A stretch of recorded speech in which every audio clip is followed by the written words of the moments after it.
everybody. I just want to explain to you about the seating chart and where you're going to be sitting for the next 2 weeks.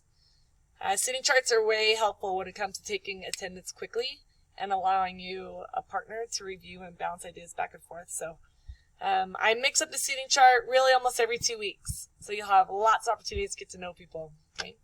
If you have a problem with where you're sitting, really the only way that I would move you or ask our subs to move you is if you can't see.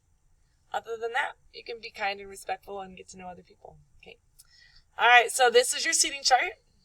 And this section right here, these individuals, they are closest to the door. So right as you walk into my classroom and you are facing the front, okay, these seats are on the right-hand side. Okay.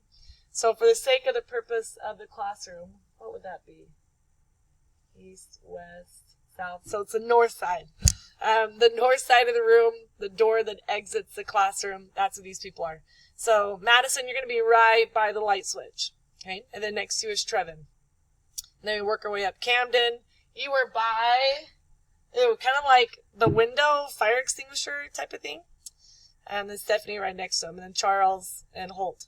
Now, there are 2 desks directly behind my filing cabinets that nobody uses unless I absolutely have to. But it's mainly just there in case I need to use them. So extra seats, nobody sits in them. That's why it's blank right here.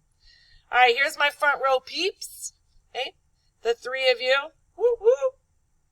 And then the next row and the next row and the next row. Okay, I have seats over here. We're not going to be using those. Okay, so those will be vacant. And this is the space where the lab is. So this is the front of the room. This is the back of the room. This is closest to the door. This is closest to the lab. So see if you can figure out where you're supposed to be sitting. All right, good luck.